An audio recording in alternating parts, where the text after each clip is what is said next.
Hey folks, it's Ardwulf. Welcome. I have another unboxing for you.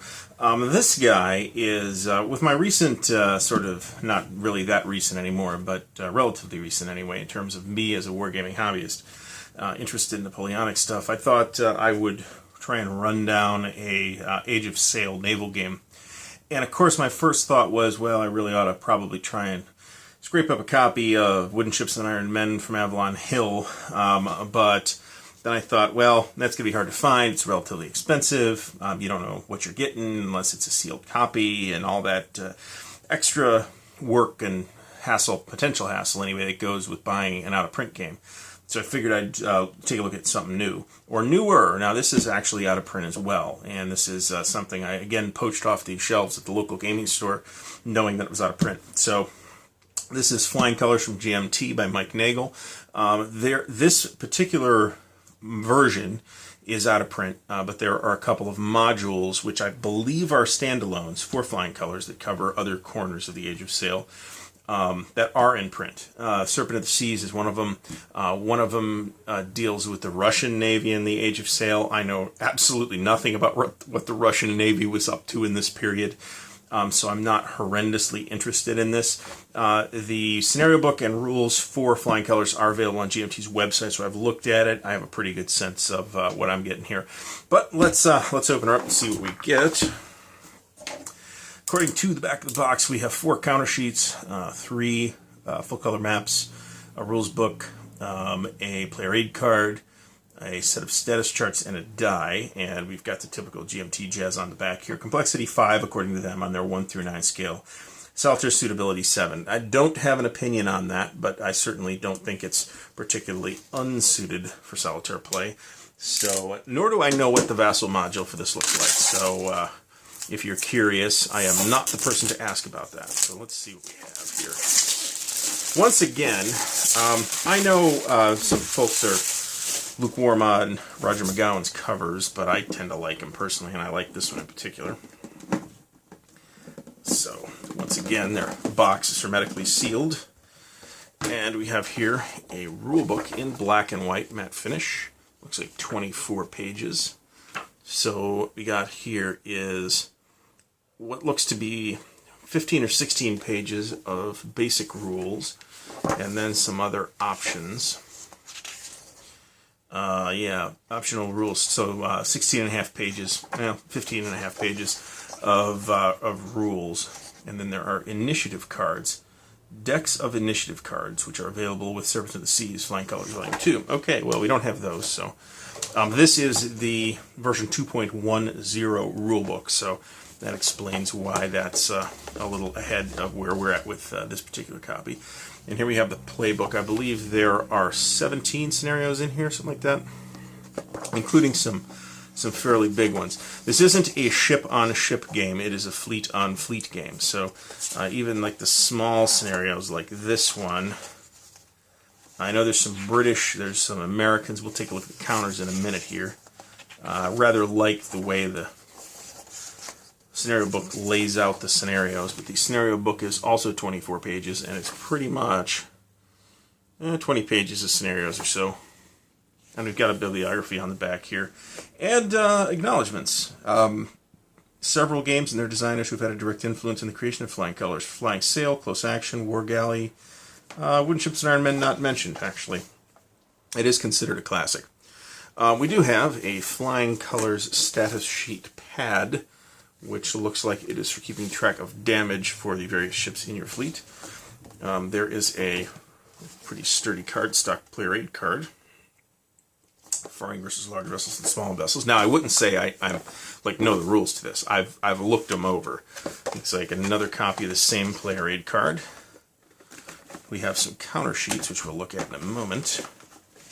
And we have some, oh, look at this. I did not expect this, actually. So we have 3 maps. I'm not going to break these out because they're pretty much just all big blue maps. Unless I'm mistaken.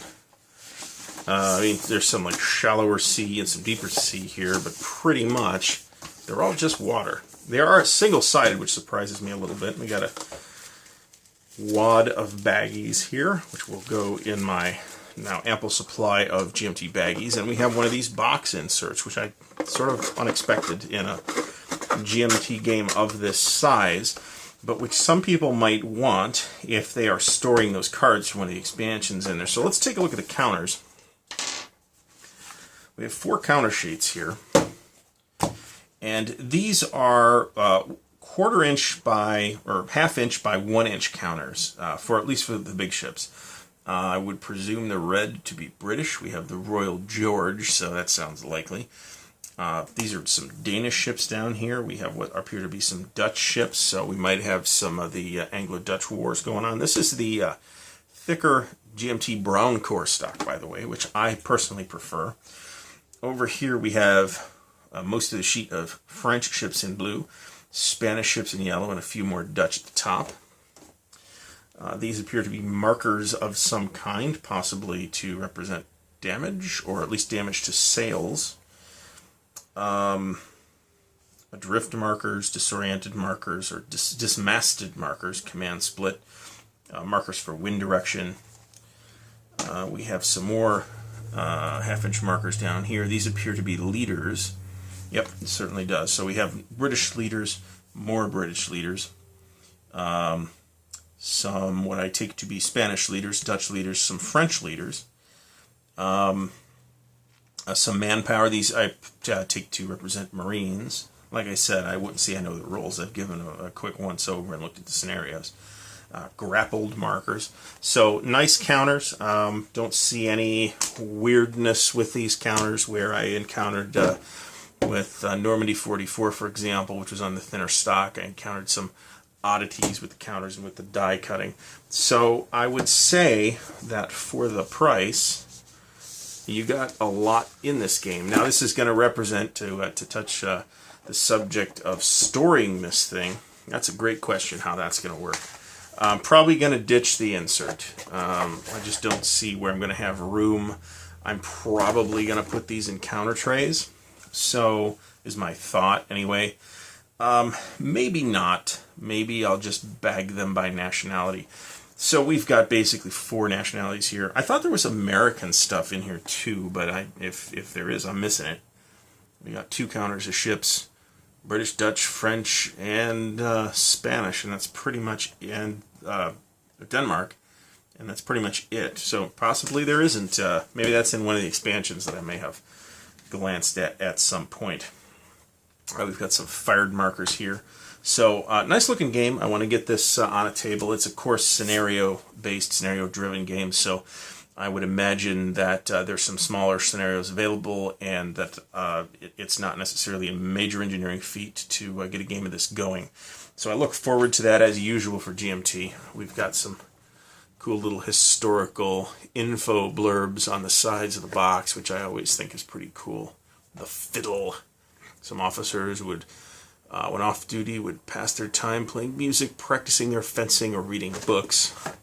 And of course an ad for C3I, which is also pretty typical, but that's okay.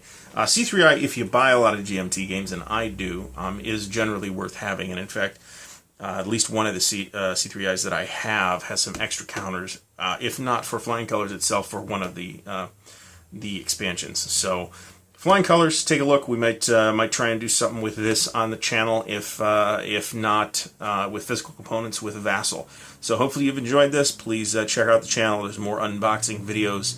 The amount of board gaming stuff is still increasing on a very deliberate schedule, and I hope that you will tune in for that stuff. Thanks for watching.